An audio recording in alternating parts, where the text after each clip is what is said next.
All right, welcome back to our externalizing behaviors class. The next three classes are working on how you and your teen can be developing really good communication skills and a really strong foundation for your relationship in the moments when your teen is calm. So that's what the next three classes are going to focus on. And today we're going to discuss communication, distress tolerance, and then homework. So let's start with communication. There are three components to effective communication, and those are assertiveness, active listening, and validation.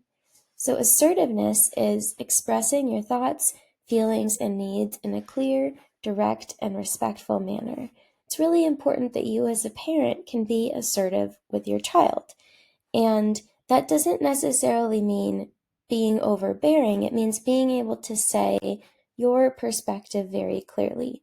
So, for example, if you have a teen who got invited to a party on Friday night and wants to go to that party and you're not okay with that, then you being assertive might be saying, I'm not comfortable with you going to that party. The second component of effective communication is active listening. And that's when you really give your full attention to what your teen is saying without judgment or interruption.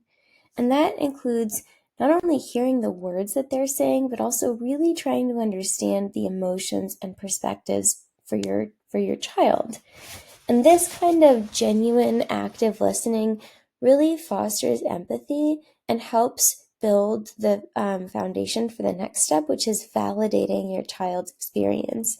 All of this is really crucial for building trust and for having that strong relationship that you want and that your child wants. So the part of active listening here might be really hearing your teen and really saying, I hear how much you want to go to this party. I really do. And being able to acknowledge their perspective. And then the third component is validation. And so that's where you acknowledge and accept your child's thoughts, feelings, and experiences as valid and understandable, even if you may not agree with them. And the idea here is that there's no one right way to feel. And so in any situation, you and your child might feel differently, and that's both are valid. And this kind of validation can create a supportive and non-judgmental atmosphere, which can really help your child build the confidence that they can come to you with their perspective.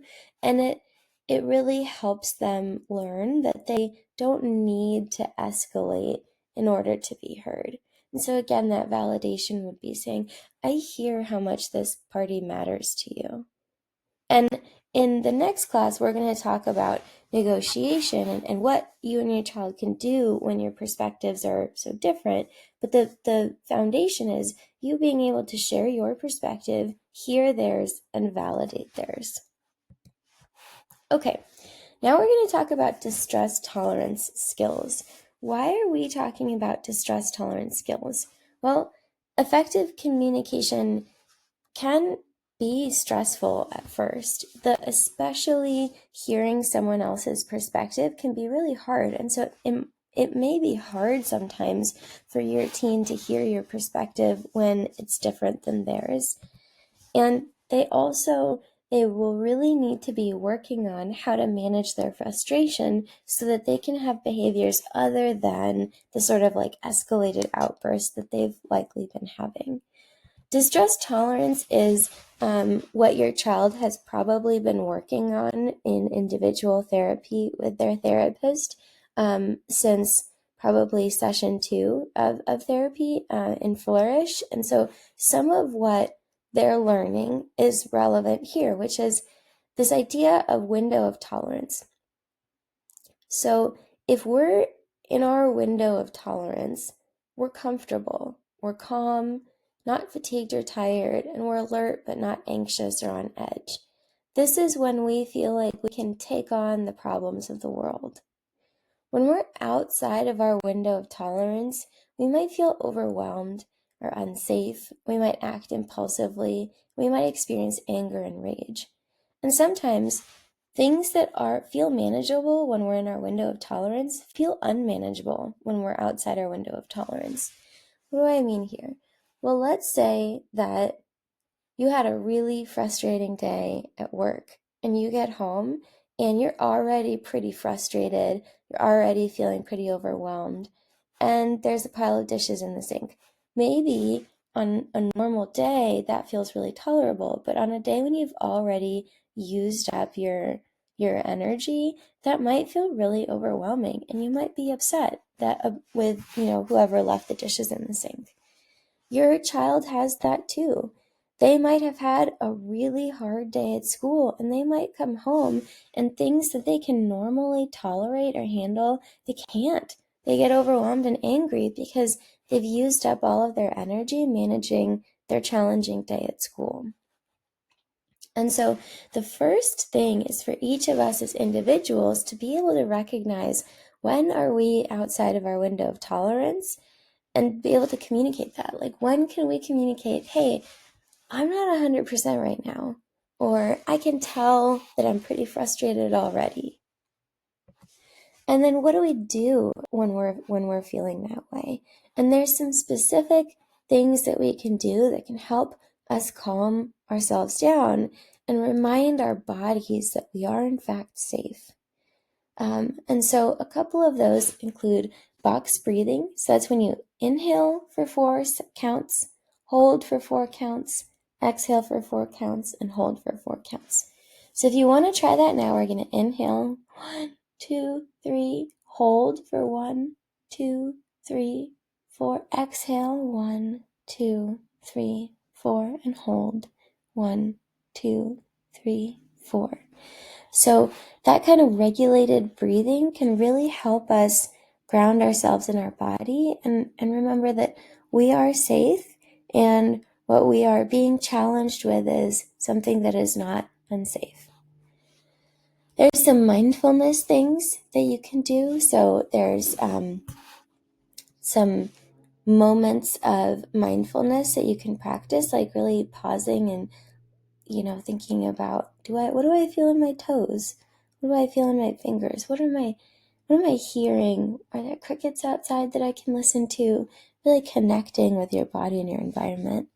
There's being compassionate with yourself. You are a human being and your child is a human being, and it is okay to have really tough days. Journaling. So when you're pretty frustrated, sitting down and writing out your thoughts can really help take them off of your chest and onto the page. And then perhaps for your child, perhaps for you, in a moment of frustration, there can be this opportunity to say, you know what, I've got all this energy building, I'm really frustrated, let's do jumping jacks. Instead of yelling at each other, let's just get that energy out. Let's do some push-ups and jumping jacks. Okay, so our homework for this week, number 1, continue praising positive behaviors more than once a day. That is really, really, really the solid foundation of that positive relationship.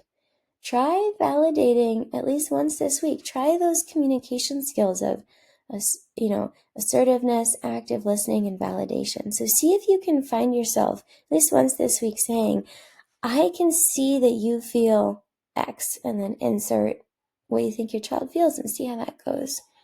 And then if your child has an escalation that is not unsafe, so they're not in danger, you're not in danger, and other people in the home aren't in danger, try a distress tolerance skill with them. Try saying, hey, I can tell we're all getting kind of worked up. Let's do some push-ups. Or, hey, I can tell we're all getting kind of worked up. Before we say more, let's do some box breathing together. And then talk to your family guide about it. And again, I want to give a huge shout out to Dr. Alan Kasdan and many other researchers who have been doing all the research that is the foundation of the class that we're doing here. Thank you very much. We at Flourish are so grateful to be proud of the care team for your child and to be working with you. And we're excited to take the next step this week.